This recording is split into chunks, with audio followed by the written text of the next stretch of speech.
আল্লাহ পাক রব্বুল আলামিন একবার একটা ফেরেশতা পাঠাইছেন নবীর কাছে। ফেরেশতা আইসা নবীকে বলতেছে, নবী আমার উম্মতের জন্য যে আপনি এত কাঁদেন, এজন্য আল্লাহ পাক রব্বুল আলামিন আপনাকে উম্মতের ব্যাপারে দুইটা অপশন দিয়া আমাকে আপনার কাছে পাঠাইছে। সুবহানাল্লাহ বলেন। বলেন তো অপশন কয়টা? জোরে বলেন কয়টা? মানে অপশন মানে দুইটা, মানে যে কোনো একটা নিতে পারবেন। কয়েকটা থাকবে, একটা আপনি নিতে পারবেন।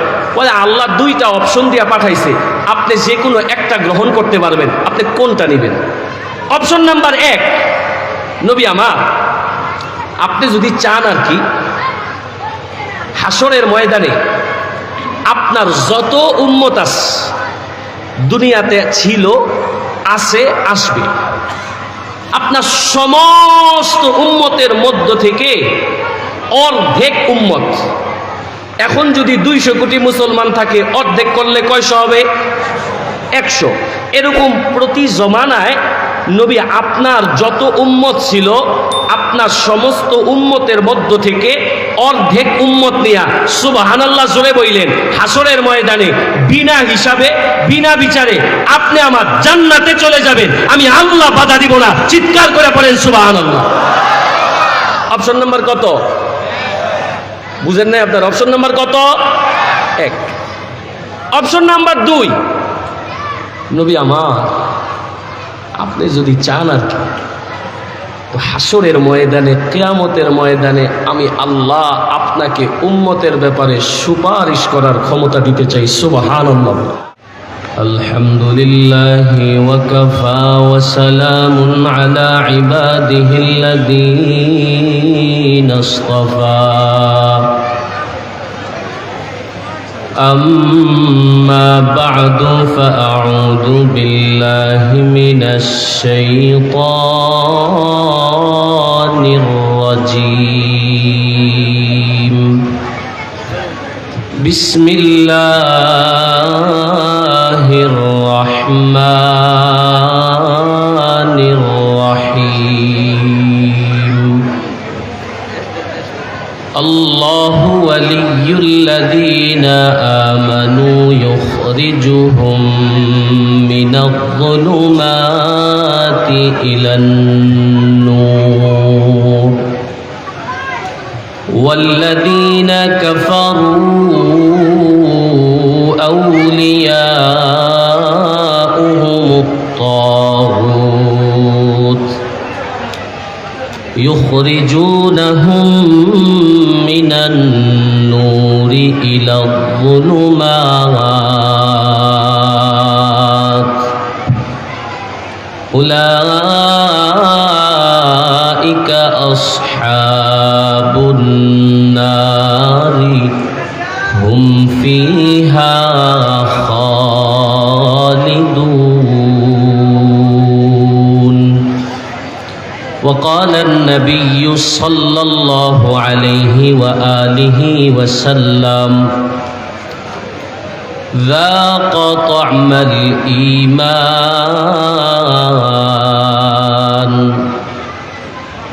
من رضي بالله ربا وبالإسلام دينا وبمحمد رسولا أو كما قال النبي عليه الصلاة والسلام إن الله وملائكته يصلون على النبي يا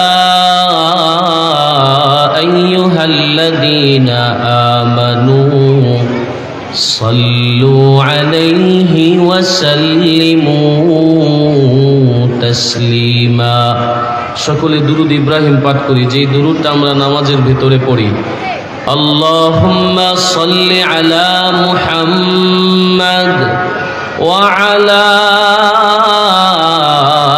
আলি মুহাম্মাদ কামা সাল্লাইতা আলা ইব্রাহিম وعلى آل إبراهيم إنك حميد مجيد اللهم بارك على محمد وعلى آل محمد كما باركت على إبراهيم وعلى آل إبراهيم إنك حميد مجيد سبحانك لا علم لنا إلا ما علمتنا إنك أنت العليم الحكيم رب اشرح لي صدري ويسر لي أمري واحلل عقدة من لساني يفقه قولي الحمد لله মসজিদে নূর বড় মসজিদ ও দারুল কোরআন বড় মসজিদ মাদ্রাসার উদ্যোগে আয়োজিত অধ্যকার আজকের ওয়াজ ও দোয়ার মাহফিলের সম্মানিত সভাপতি প্রধান অতিথি বিশেষ অতিথিবৃন্দ আমার সামনে উপবিষ্ট আমার যুবক ভাইয়েরা শ্রদ্ধেয় বড় ভাইয়েরা মুরব্বী বাবারা পর্দার আড়ালে অবস্থানকৃত শ্রদ্ধেয় এবং সম্মানিতা মা ও বোনেরা আল্লাহ পাক রব্বুল আলামিনের দরবারে লাখো কোটি শুকর সুজুদ যে মহান মালিক বড় মায়া করে মোহাব্বত করে ভালোবেসে আজকে সপ্তাহের শ্রেষ্ঠ রাত শুক্রবার রাত জুমার রাতে আল্লাহ পাক দুনিয়ার সমস্ত ব্যস্ততা থেকে ফারেক করে সুস্থ রেখে এই দ্বীনের পরিবেশে দ্বীনের মাহফিলে আল্লাহ আমাদেরকে আসার বসার সুযোগ করে দিয়েছেন তৌফিক দিয়েছেন এজন্য আমরা সকলেই এক আওয়াজে এক কণ্ঠে মালিকের দরবারে মালিকের শেখানো কালিমাতুশ শুকরিয়াতান পড়ি আলহামদুলিল্লাহ। আপনার এখানে অনেক মানুষ আছেন, আলহামদুলিল্লাহর আওয়াজ আর উঁচু হওয়ার দরকার ছিল। আপনারা ঘুমায় গেছেন, রাত তো অনেক বেশি হয়নি। এই যে আমাদের মাওলানা জুবায়ের কাসিমি সাহেব অনেক মেহনত করছেন, আপনারা শুনছেন। মাত্র 1 বছর মাদ্রাসার বয়স, 240 জন ছাত্র। আমরা যারা মাদ্রাসা চালাই আমরা বুঝি যে এটা যে কত বড় বিষয়। আপনাদেরকে সাথে নিয়ে, এলাকাবাসীকে সাথে নিয়ে আজকে যে সুন্দর মাহফিলের আয়োজন করছে, এটা আপনারা খুশি না বেজার? জোরে বলেন, খুশি না বেজার? কারা কারা খুশি না হাত তোলে? বুঝেন নাই? মাত্র 10 বাজে ঘুমায় পড়ছে। খুশি কারা কারা হাত তুলেন? লিল্লাহি তাকবীর, নারায়ে তাকবীর। হাত নামান, ঘুমায়েন না। আপনারা আশা করছিলেন শেষে যে বয়ান টয়ান করবো, একটু মোটা সোটা হবে, বসলে চেয়ার টেয়ার বইরা টইরা যাবে, ধাক্কা ধুক্কা দিয়ে একটু পিছন দিকে নিয়ে পড়বে। কারে আনলো দেখতে, বাবে সাবেও সব দিকে কম, সাজগুছও সবচেয়ে কম। কি আলোচনা আজ শুনবো? আসলে আমি সব দিক থেকেই ছোট। আমাদের অনেক বড় একজন আলেমে দ্বীন, আপনাদের মসজিদের খতিব হযরত স্টেজে বসে আছেন। হুজুরের আদেশে আমি আপনাদের সামনে অল্প কিছু সময় দিনে কিছু আলোচনা করতে চাই, মুজাকারা করতে চাই। আপনারা শেষ পর্যন্ত থাকবেন না ভাগবেন? আওয়াজটা আসতে হয়েছে, জোরে বলেন, থাকবেন না ভাগবেন? আরও একটা এলান শুনেন। আমার হুজুর আগে আপনাদেরকে বলছে, আমার পরও একজন বড় হুজুর আছে, মানে মেহমানদারি আছে। আমি এটার নাম দিছি বড় হুজুর, কারণ আমাদের বাঙালিরা এটার আশায় রাত্রে 1টা 2টা পর্যন্ত, আপনারা না, অন্য জায়গার কথা বলি আর কি, রাত্রে 1টা 2টা পর্যন্ত থাকতে রাজি। কথা বলেন ঠিক না বেঠিক? আপনাদেরকে এলান করে জানাই দিলাম, আমার পরে বড় হুজুর আছে, অপেক্ষা করেন। আসছেন, কষ্ট করছেন, এরপরে খাওয়া দাওয়া করে এরপরে যাবেন ইনশাআল্লাহ। আল্লাহ আমাদেরকে তাওফিক দান করেন, সকলে বলেন আমিন। ভাই, আজকে আমরা কত সুন্দর আলোচনা করতেছি, এত সুন্দর একটা পরিবেশ। আজ থেকে 6 মাস আগেও বাংলাদেশে এরকম দ্বীনের আলোচনা করার ব্যাপারে এত সুন্দর পরিবেশ ছিল না। কথা বলেন ঠিক না বেঠিক? আমার আগে আমাদের আগের হুজুর মুফতি ফয়সাল কাসিমি সাহেব অনেক হুঙ্কার দিয়ে আপনাদেরকে আলোচনা করে গেছেন, শুনছেন আপনারা। আমি এত হুঙ্কারও দিতে পারবো না, সংক্ষেপ 2-4টা কথা আপনাদের সামনে বলবো ইনশাআল্লাহ। আমরা মানুষ, আমরা মরণশীল। দুনিয়া আসছি আমরা, একদিন আমরা দুনিয়া থেকে চলে যাব, এটাই সবচেয়ে বাস্তব। কথা বলেন ঠিক না বেটি? পৃথিবীতে এমন কোনো বিশ্বাস নাই যে বিশ্বাসের উপরে পৃথিবীর সব মানুষ একমত।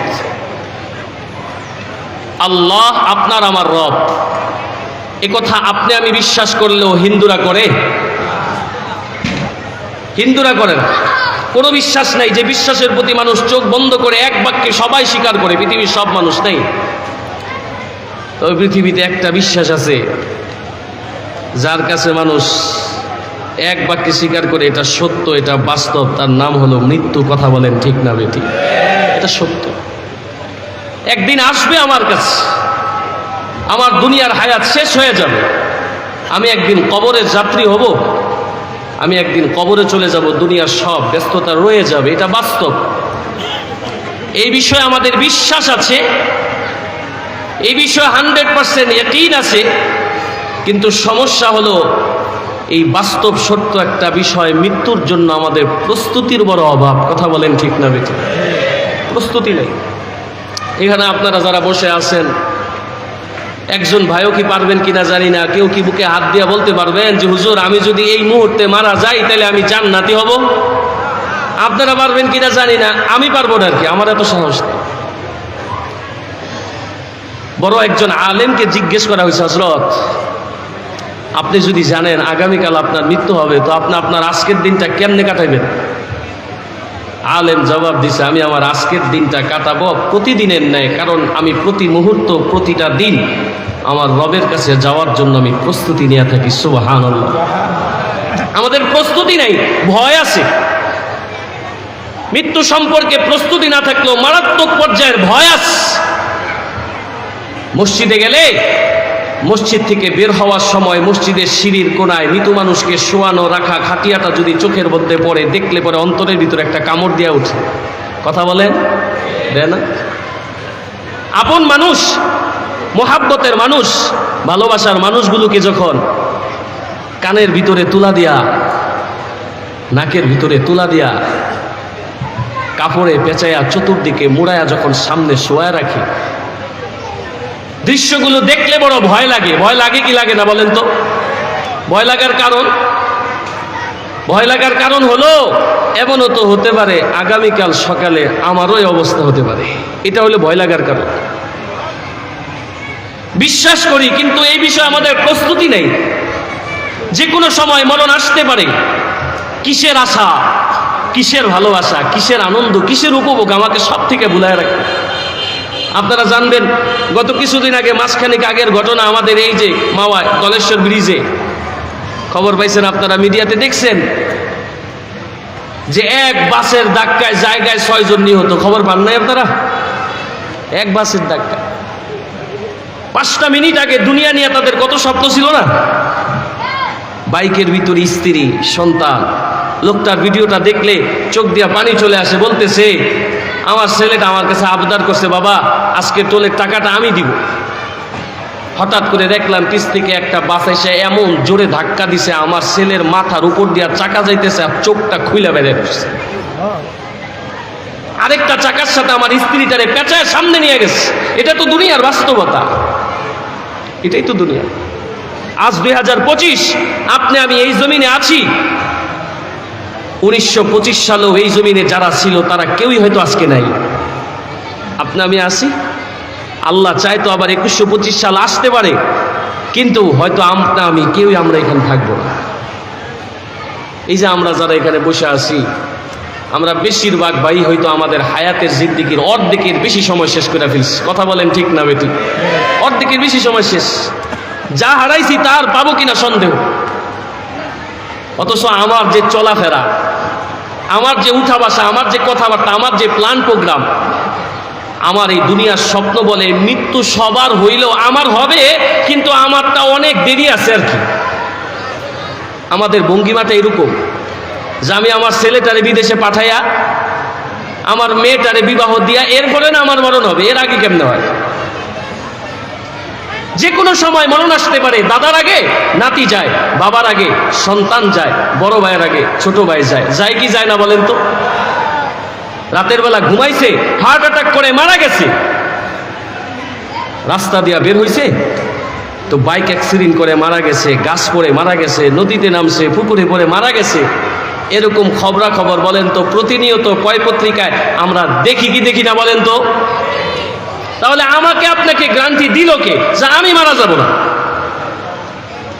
সব চলে গেল, আমার অনেক সময় বাকি আছে। এই বিষয়ে আপনাকে আমাকে গ্যারান্টি দিল কে? কিসের আশা, কিসের ভালোবাসা, কিসের আনন্দ, কিসের উপভোগ? আমাকে আল্লাহ থেকে গাফিল বানায় রাখছে, মৃত্যু থেকে গাফিল বানায় রাখছে। অথচ আল্লাহ কি বলেন? ইয়া আইয়ুহাল ইনসানু মা গররাকা বিরাব্বিকাল কারীম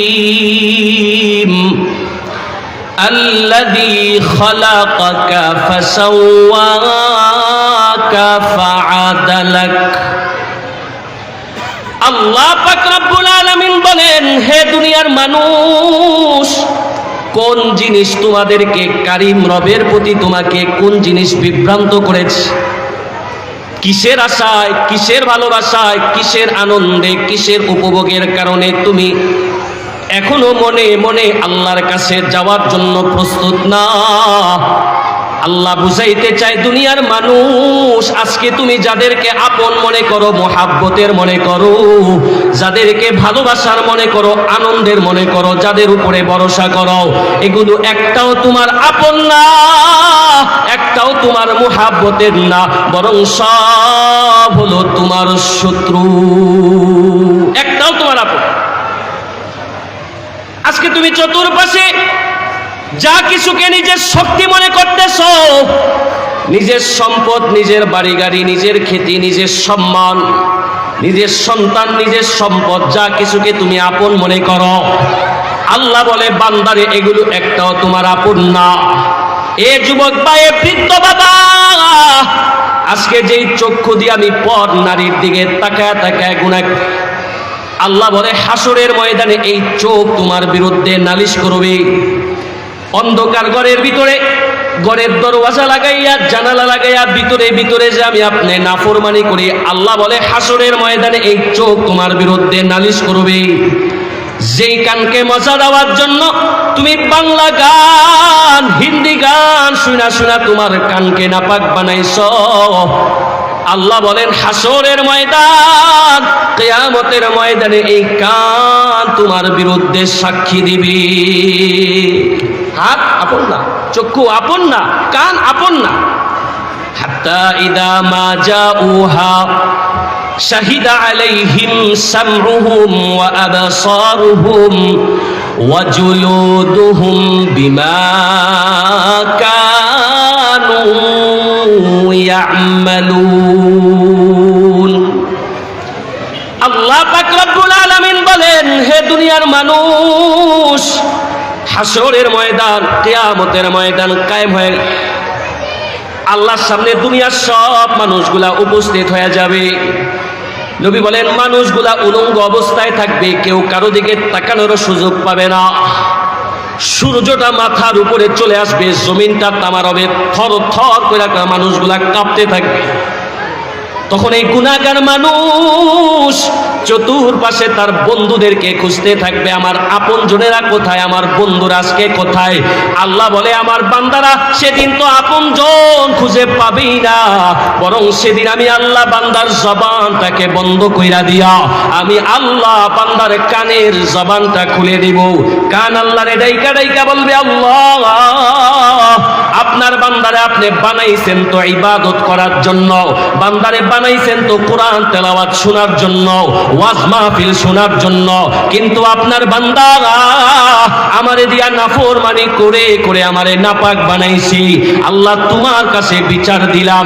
আল্লাহ বলে, ওয়া আবসারুহুম, ঠিক তেমনি ভাবে তোমাদের চক্ষুগুলা পর্যন্ত সাক্ষী দিয়া বলবে, আল্লাহ বান্দারে বানাইছেন তো ইবাদত করার জন্য, সাথে আপনার বান্দা দুনিয়ার সব নাজ নিয়ামত গুলা দেখে দেখে আপনার আবেদ বান্দা হয়, আপনার শাকের বান্দা হয়, কিন্তু আপনার বান্দা আমারে দিয়া গুনাহ কইরা কইরা আমারে নাপাক বানায়া ফেলছে। এ যুবক ভাই, এ বৃদ্ধ বাবা, আমি আপনাদেরকে যে কথাটা বুঝাইতে চাচ্ছি, আজকে আমি যাদেরকে আপন মনে করি, যাদেরকে মোহাব্বতের মনে করি, এগুলো একটাও আমার আপন না, একটাও আমার বন্ধু না, বরং সব হলো আমার শত্রু। কথা বলেন ঠিক না বেঠে? সব শত্রু। চক্ষু আপন না, কান আপন না। আয়াতের মধ্যে আল্লাহ বলেন ওয়াজুলুদুহুম, তোমাদের শরীরের চামড়াগুলা পর্যন্ত তোমাদের আপন না। যেই চামড়াগুলারে ভালো রাখার জন্য আপনি আমি কত হারাম পথে কামাই করলাম, কত অবৈধ রাস্তায় গেলাম, আল্লাহ বলে বান্দারে এই চামড়াও কিন্তু তোমার আপন না।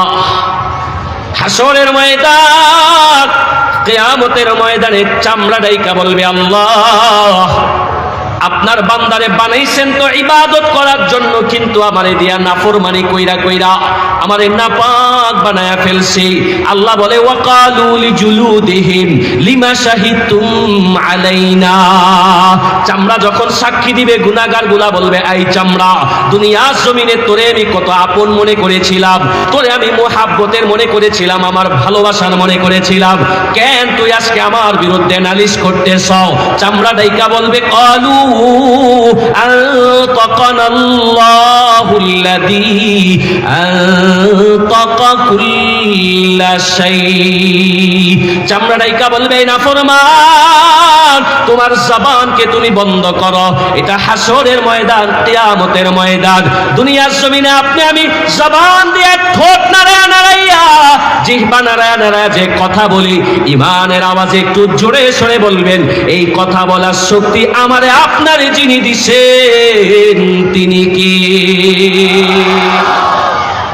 মৃত মানুষটার দিকে তাকায় দেখেন, মানুষটার ঠোঁটও আছে, জিহ্বাও আছে, কিন্তু কথা বলার শক্তি আছে?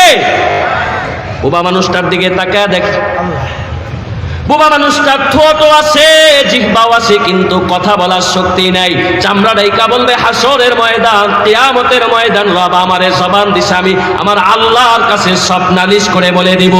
এ যুবক ভাই, এ বৃদ্ধ বাবা, আমি আপনাদেরকে যেই কথাটা বারবার বলতে চাচ্ছি, আজকে যাদেরকে আমি আপন মনে করি, মোহাব্বতের মনে করি, এগুলো একটাও আমার আপন না, সব শত্রু আমার, কেউ আপন। হাত বুঝি আপন নাকি? কি বলেন, ঘুমাইতেছেন আপনারা? জোরে বলেন, হাত কি আপন? হাত দিয়া কত কামাই আমরা, অবৈধ পথে কত ইনকাম করি, কত মানুষের উপরে জুলুম করি। আল্লাহ বলে হাসরের ময়দানে হাত তোমাদের বিরুদ্ধে নালিশ করবে। আল-ইয়াউমা নাখতিমু আলা আফওয়াহিহিম ওয়া তুকাল্লিমুনা আইদিহিম ওয়া তাশহাদু আরজুলুহুম বিমা কানু ইয়াকসিবুন। সূরাত ইয়াসিন, আল্লাহ পাক রব্বুল আলামিন বলে হাসরের ময়দান, কিয়ামতের ময়দানে আমি আল্লাহ বান্দার জবানের ভিতরে তালা মেরে দিব। ওয়া তুকাল্লিমুনা আইদিহিম, জবানের মধ্যে তালা মেরে দিব। এবার হাত আমার সাথে কথা বলা শুরু করবে। যেই জবান দিয়ে আমি আজকে কত মিথ্যা বলি, যেই জবান দিয়ে আজকে মানুষকে আমি ধোঁকা দিই, মানুষকে আমি কষ্ট দিই, আল্লাহ বলে সেই জবানের তালা মেরে দেওয়া হবে। হাত আমার সাথে কথা বলা শুরু করবে। ওয়া তাশহাদু আরজুলুহুম, পা গুলা পর্যন্ত আল্লাহর সাথে কথা বলবে, ডেকে বলবে আল্লাহ বানাইছেন তো আপনি পারে কাজে লাগাইয়া মসজিদে যাওয়ার জন্য, দ্বীনের মাহফিলে আসার জন্য, কিন্তু আপনার বান্দা আমারে দিয়া বাজারে গেছে, গানের আড্ডায় গেছে, কিন্তু ওয়াজ মাহফিলে আসে নাই। হাসরের ময়দান, কিয়ামতের ময়দান, যেদিন কেউ আমারে চিনবে না, আমার শরীরের সব অঙ্গ প্রত্যঙ্গ গুলা আল্লাহর কাছে আমার বিরুদ্ধে নালিশ করবে।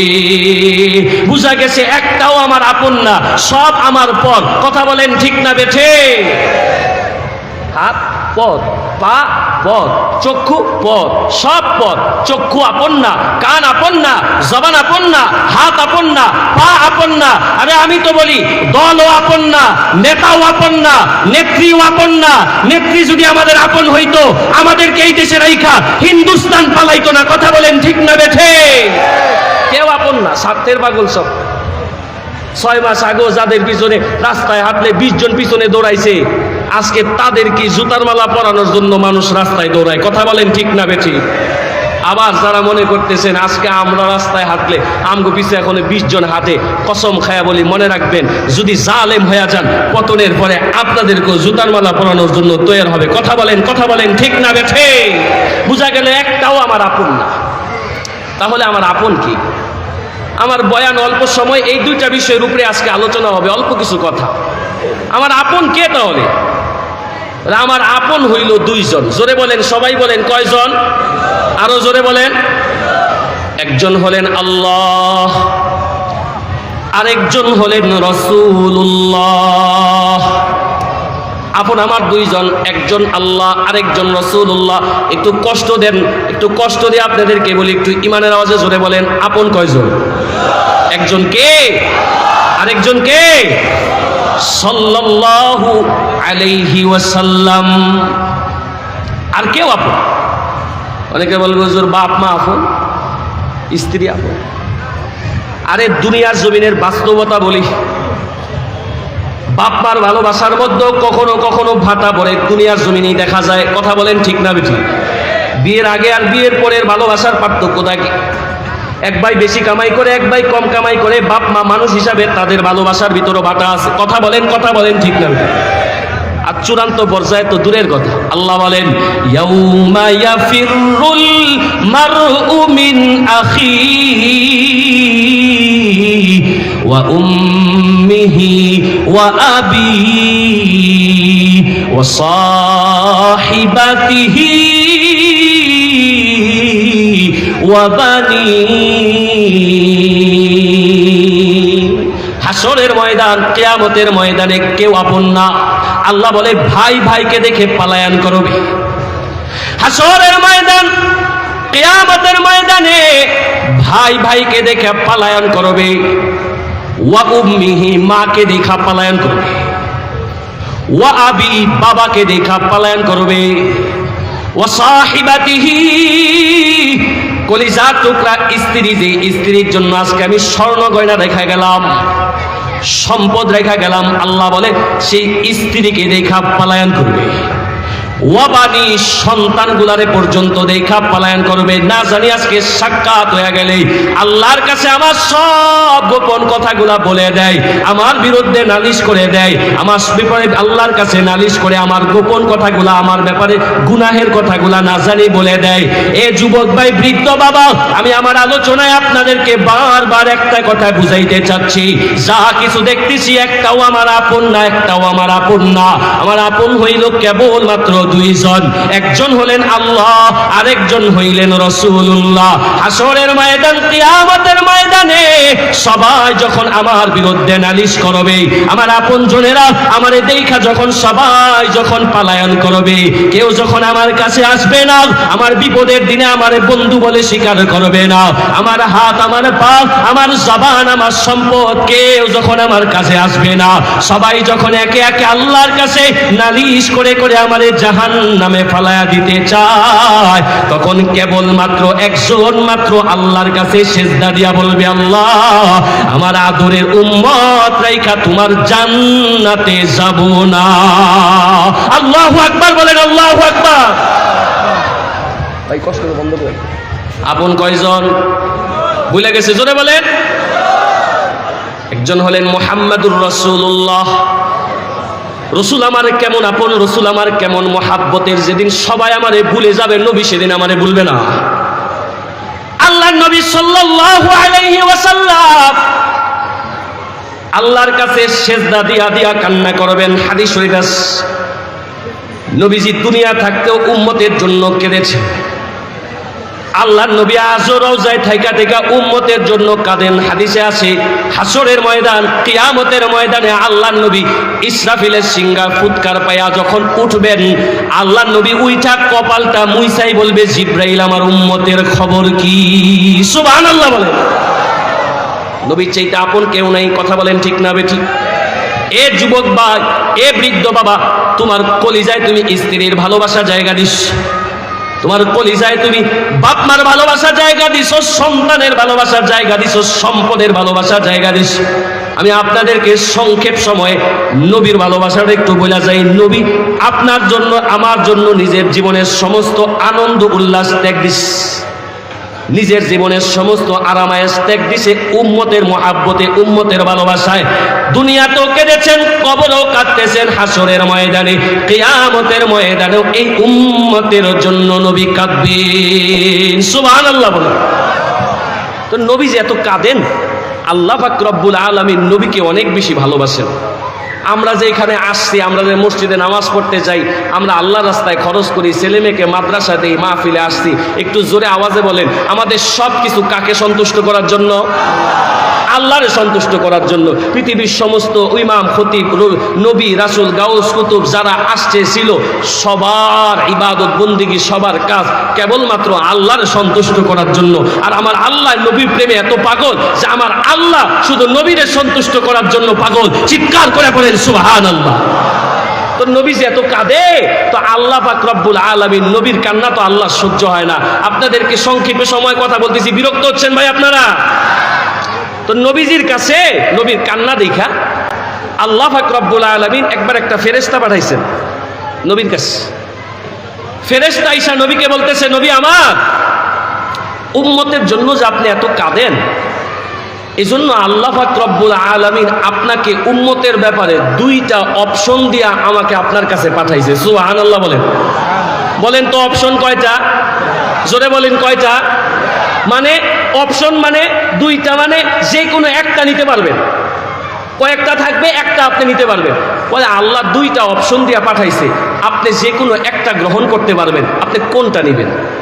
অপশন নাম্বার 1, নবী আমার আপনি যদি চান আর কি, হাসরের ময়দানে আপনার যত উম্মত আছে, দুনিয়াতে ছিল, আছে, আসবে, আপনার সমস্ত উম্মতের মধ্য থেকে অর্ধেক উম্মত, এখন যদি 200 কোটি মুসলমান থাকে, অর্ধেক করলে কয়শো হবে? 100। এরকম প্রতি জমানায় নবী আপনার যত উম্মত ছিল, আপনার সমস্ত উম্মতের মধ্য থেকে অর্ধেক উম্মত নিয়া সুবহানাল্লাহ জোরে বইলেন, হাসরের ময়দানে বিনা হিসাবে, বিনা বিচারে আপনি আমার জান্নাতে চলে যাবেন, আমি আল্লাহ বাধা দিব না। চিৎকার করে বলেন সুবহানাল্লাহ। অপশন নাম্বার কত? বুঝেন নাই আপনার? অপশন নাম্বার কত? 1। অপশন নাম্বার 2, নবী আমার আপনি যদি চান আর কি, তো হাসরের ময়দানে, কিয়ামতের ময়দানে আমি আল্লাহ আপনাকে উম্মতের ব্যাপারে সুপারিশ করার ক্ষমতা দিতে চাই। সুবহানাল্লাহ। আপনি কোনটা নিবেন? আপনি কি অর্ধেক নিয়ে জান্নাতে যাবেন, নাকি সুপারিশ করার ক্ষমতাটা নিবেন? যদি অর্ধেক নিয়ে জান্নাতে যান তো অর্ধেক জান্নাতে গেল, যদি সুপারিশ করার ক্ষমতা নেন, অর্ধেকও যেতে পারে, বেশিও যেতে পারে, কমও যেতে পারে। আপনি কোনটা নিবেন? আল্লাহু আকবার বলেন, আল্লাহু আকবার। নবী আমার কত আপন, নবী আমার কত মুহাব্বতের, নবী আমার কত ভালোবাসা। আল্লাহ নবী রাইকা বলে, আল্লাহ আপনার প্রস্তাবগুলা বড় সুন্দর, আপনার প্রস্তাবগুলা বড় চমৎকার, তবে হাসরের ময়দানে, কিয়ামতের ময়দানে আমি যদি আমার অর্ধেক উম্মত আপনার জান্নাতে চলে যায়, আল্লাহ আমার বাকি অর্ধেক উম্মতের কি হবে? আল্লাহু আকবার বলেন। নবীর চাইতে মহাব্বতের কেউ নেই, নবীর চাইতে ভালোবাসার কেউ নেই, যে নবী আপনার জন্য, আমার জন্য জীবনের সমস্ত আরামায়েশ ত্যাগ দিস, সমস্ত আনন্দ উল্লাস ত্যাগ দিস, এ যুবক ভাই, এ বৃদ্ধ বাবা, আজকে তো আমাদের ফেব্রুয়ারি মাস যায়, আমাদের যুবকেরা 14 ফেব্রুয়ারি পালন করে, 13 ফেব্রুয়ারি পালন করে, হ্যাপি নিউ ইয়ার পালন করে নিজের ঈমান বিক্রি করে। কারণ যুবকেরা জানে না নবী তার জন্য কত কষ্ট করে গেছে, কত মেহনত করে গেছে। এ যুবক ভাই, এ বৃদ্ধ বাবা, আজকে তুমি 14 ফেব্রুয়ারি পায়া জানে বলছো তোমারে আমি জানের চাইতে বেশি ভালোবাসি। স্ত্রীরে ভালোবাসতে বাসতে অনেক সময় স্বামী বলে তোমারে জানের চাইতে বেশি ভালোবাসি। খোদার কসম খায় বলে এই কথাটা 100% মিথ্যা কথা, বলেন ঠিক না বেঠিক? কারণ মানুষ নিজের জানের চাইতে কাউরে বেশি ভালোবাসতে পারে না। কথা বলেন ঠিক না বেঠিক? এই যে বলে আমাদের যুবকেরা তোমারে আমি আমার জানের চাইতে বেশি ভালোবাসি, কত ভালোবাসি দেখো না। তুমি কইছো দীক্ষা, তুমি কইছো আমার চশমা পরতে, আমার চশমা লাগে না তাও চশমা পরি। তুমি কইছো তোমার এই কালার জামা পছন্দ না, আমি এই কালার জামাই শুধু পরি। তুমি কইছো এই রাস্তা দিয়া গেলে তুমি খুশি, এই জন্য এই রাস্তা দিয়া যাই আমি। আজ তোমার লগে 2 দিন ধরে কথা কই না, এর লেগে তো আমার খাওয়া দাওয়া সব বন্ধ। অন্তত এনটা মিউট করে কইরা অমানের পরে অটমানের পরে লুকমা গিলতাছে, কথা কন ঠিক না বেঠি? এটা আমাদের সমাজের বাস্তবতা। কয় তোমারে জানের চাইতে বেশি ভালোবাসি, বুঝা থাকলে বলেন কথাটা সত্য না মিথ্যা? যারা বলেন এদের সন্দেহ আছে, জোরে বলেন সত্য না মিথ্যা? মানুষ নিজের চাইতে কাউকে বেশি ভালোবাসে না। আপনি বিপদে পড়ে দেখেন, আপনি রাত 12টায় বিপদে পড়া পাশের বন্ধুরে ফোন দিবেন, যদি বিপদের কথা শুনে ঘরের ভিতরে থাইকা কেউ আমি ঘরে নাই তো, মুসিবতের মধ্যে পড়ে গেলে যদি বলেন বন্ধু আমার 10,000 টাকা ঋণ লাগবো দরকার, আপনি যদি টাকাওয়ালা হন তো আপনার দেওয়ার মতো লোকের অভাব হবে না। আর যদি আপনি অভাবী হন, আপনার খারাপ দিন চলতে থাকে, তো দেখবেন আপনার বিপদের পাশে বিপদের সময় আপনার বন্ধু হওয়ার মতো লোকের এলাকার বড় অভাব হবে। কথা বলেন ঠিক না বেঠিক? মানুষ নিজের চাইতে কাউকে বেশি ভালোবাসে না, অথচ নিজের চাইতে বেশি ভালোবাসেন আমাদেরকে যিনি, তিনি নবী। এটা আমি বলি নাই, আল্লাহ বলছে আন-নাবিয়্যু আউলা বিল মুমিনিনা মিন আনফুসিহিম। আল্লাহ বলে ইমানদার রে, এমন একজন নবী পাইছো যেই নবী ইমানদারদেরকে নিজের জানের চাইতে বেশি ভালোবাসে। সুবহানাল্লাহ, জোরে বলেন নিজের জানের চাইতে বেশি ভালোবাসে। তার মানে আপনি একটা ব্যথা পাইলে আপনি যেই পরিমাণ কষ্ট পান, আমার নবী রওজায় থাইকা আপনার চাইতে বেশি আপনার কষ্টে ব্যথিত হয়। এ যুবক ভাই, এ বৃদ্ধ বাবা, আল্লাহর নবী সাল্লাল্লাহু আলাইহি ওয়াসাল্লামের হাজারো মেহনতের মাধ্যমে তোমার কাছে আমার কাছে ইসলাম আসছে, দিন আসছে। আমি আজকে ইমানদার হয়ে গেছি, আমার বাবা মুসলমান, দাদাই মুসলমান। আমি মার গর্ভ থেকে আয়েশাই কালিমা পড়ে ফেলছি, এত সহজ না। নবীর অনেক ত্যাগ আছে। কথা বলেন ঠিক না বেঠিক? আমি খুতবায় আয়াত পড়ছি, আল্লাহর সাথে যারা বন্ধুত্ব করবে আল্লাহ তাদেরকে জাহান্নাম থেকে টাইনা জান্নাতের পথের পথিক বানাবে। সুবহানাল্লাহ। তো এই কাজ তো আল্লাহর নবীদের মাধ্যমে করাবেন, হেদায়েত দিবেন আল্লাহ, কাজ করাইবেন নবীদের মাধ্যমে, নবীর ওয়ারিসদের মাধ্যমে। আল্লাহর নবী সাল্লাল্লাহু আলাইহি ওয়াসাল্লাম, আল্লাহ পাক রব্বুল আলামিনের আদেশে নবী আমার দুনিয়ার ভিতরে দ্বীনের কত কাজ করে গিয়েছেন। নবীর মা নাই, বাবা নাই, আল্লাহর নবী বড় এতিম। তারপর আল্লাহর নবী মক্কার জমিন সাইরা তায়েফের ময়দানে গিয়েছেন উম্মতকে কেবলমাত্র দ্বীনের দাওয়াত দেওয়ার জন্য, জাহান্নাম থেকে টাইনা জান্নাতের পথিক বানাইবার জন্য, গুমরাহি থেকে টাইনা হেদায়েতের পথিক বানাইবার জন্য আল্লাহর নবী মক্কার জমিন সারা তায়েফের ময়দানে গিয়েছিলেন। কথা বলেন ঠিক না বেঠিক? আমি ঘটনা বললে লম্বা সময় চলে যাবে, ঘটনায় যাওয়ার সময় নাই। এ যুবক ভাই, বৃদ্ধ বাবা, আল্লাহর নবী সাল্লাল্লাহু আলাইহি ওয়াসাল্লাম তায়েফের ময়দানে যখন গিয়েছেন, তায়েফের মানুষগুলা নবীর সাথে এতটা বদ আচরণ করেছে, এতটা খারাপ আচরণ করেছে যে আমার নবীরে মারতে মারতে নবীর শরীর দিয়া পর্যন্ত রক্ত জড়াইছে। অথচ যেই নবী রাস্তা দিয়ে হাঁটলে সেই নবীর মাথার উপর দিয়া মেঘমালা যায়, যেই নবীর গায়ের মধ্যে মশা মাছি বসা পর্যন্ত নিষেধ, সেই নবীরে মারতে মারতে আল্লাহর নবীর গায়ে রক্ত জড়াইছে। হাদিসের কিতাবগুলা খুললে শরীরের রোমগুলা পর্যন্ত দাঁড়ায়া যায়। আল্লাহর নবীর সাথে তায়েফের মানুষ এতটা দুর্ব্যবহার করেছে, এতটা খারাপ ব্যবহার করেছে। নবীরে মারতে মারতে নবী আমার যখন অজ্ঞান হয়ে একেবারে পড়ে আসে, এই অজ্ঞান হওয়া একটা মানুষের কাছে যাইয়া তায়েফের মানুষগুলা আল্লাহর নবীর ডান হাত ধইরা, নবী তো অজ্ঞান হইয়া পড়ে আসে, আল্লাহর নবী নবীর ডান হাত ধইরা নবীরে টাইনা দইরা দাঁড় করাইয়া নবীর বাম পাশ থেকে নবীরে পাথর মারা শুরু করছে। আল্লাহর নবী অজ্ঞান হইয়া পড়ে গেছে। কিছুক্ষণ পরে নবীর ডান পাশে যাইয়া নবীর ডান হাত ধইরা নবীরে টাইনা দইরা দাঁড় করাইয়া আল্লাহর নবীর বাম পাশ থেকে নবীরে আবার পাথর দিয়ে আঘাত করতেছিল। আল্লাহর নবী অজ্ঞান হইয়া পড়ে আসে। নবী আমার যখন হুশে আসলেন আল্লাহর নবীর কাছে জিবরাইল আমিন আইসা বলে, নবী আমার, আপনার সাথে যেই দুর্ব্যবহার হয়েছে আসমান জমিনের কোনো ফেরেশতাও এটা বরদাস্ত করতে পারে না, মহান আল্লাহ এটা বরদাস্ত করতে পারে না। নবী আমার, আপনি যদি একটু অনুমতি দেন তায়েফবাসীরে পাহাড়ে চাপায় ফালাইয়া জীবনের তরে একেবারে বিলীন করে দিতে চাই। আমার নবী মুচকি হাসি দিয়া এমন একটা জবাব দিয়েছিলেন স্বর্ণাক্ষরে লিখে রাখার মতো। নবী দাইকা বলে, জিবরাইল রে, আল্লাহ আমারে দুনিয়ায় পাঠাইছে উম্মতকে হেদায়েতের পথিক বানাইবার জন্য। আজকে যদি আমি আমার উম্মতকে বদদুয়া করে জাহান্নামের পথিক বানায়া দে, আমি নবী হয়ে এটা বরদাস্ত করতে পারবো না। আল্লাহু আকবার বলে। এ যুবক ভাই, বৃদ্ধ বাবা, আমি বারবার আপনাদেরকে যে কথাটা বুঝাইতে চাচ্ছি, নবীর চাইতে আপন কেউ নাই, নবীর চাইতে মুহাব্বতের কেউ নাই। আল্লাহর নবী হাসরের ময়দানে তোমার জন্য আমার জন্য কাঁদবেন। এজন্যই তো আল্লাহ কোরআনুল কারীমে আয়াত বলেছেন, ওয়া মিনাল লাইলি ফাতাহাজ্জাদ বিহি নাফিলাতান লাক আসা আইয়াবআসাকা রাব্বুকা মাকামান মাহমুদা। আল্লাহ পাক রব্বুল আলামিন ডাইকা বলে, নবী আমার, আপনার জন্য একটা বাড়তি ডিউটি আসে। এটা কেবলমাত্র আপনার জন্য একটা বাধ্যতামূলক বাড়তি ডিউটি। নবী গো, শীত বুঝি না, গরম বুঝি না, আপনি রাতের বেলায় আমার সামনে একটু দাঁড়াইবেন। যখন দুনিয়ার সব মানুষগুলা ঘুমায়া যায়, সব পশু পাখিগুলা যার যার বাড়িতে চলে যায়, আপনি আমার সামনে দাঁড়ায়া দাঁড়ায় একটু নামাজ পড়বেন। আর এই নামাজ পড়ার মাধ্যমে আমি আল্লাহ আপনার একটা পুরস্কার দিতে চাই।